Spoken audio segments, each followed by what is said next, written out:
కాలం కలిసి రానప్పుడు నీ నిజాయితీ, నీ తెలివితేటలు, నీ ఓర్పు, నీ పట్టుదల, నీతో ఎంతమంది బలగం ఉన్నప్పటికీ అవేవి పనికిరావు. ఎందుకంటే నీకు కాలమే అనుకూలంగా లేదు. కాలం కలిసి రానటువంటి సమయంలో ఓర్పు, సహనం అనేటివి చాలా అవసరం.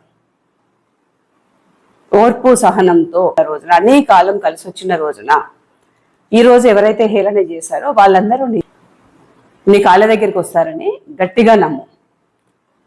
ఎలా అంటే చీకటి తర్వాత ఉదయం అనేది ఖచ్చితంగా వస్తుంది. మనం రాత్రిలోనే ఉండిపోం కదా. అమావాస్య తెల్లవారి కూడా పొద్దున్న లేవగానే మళ్ళీ వెలుతురు వస్తుంది. అలాగే మన జీవితం కూడా మనకంటూ ఒక టైం ఖచ్చితంగా వస్తుంది అన్న నమ్మకంతో ముందుకు సాగిపోవడమే అందరికీ మంచిది.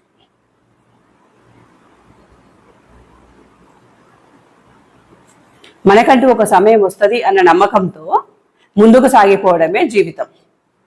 Thank you.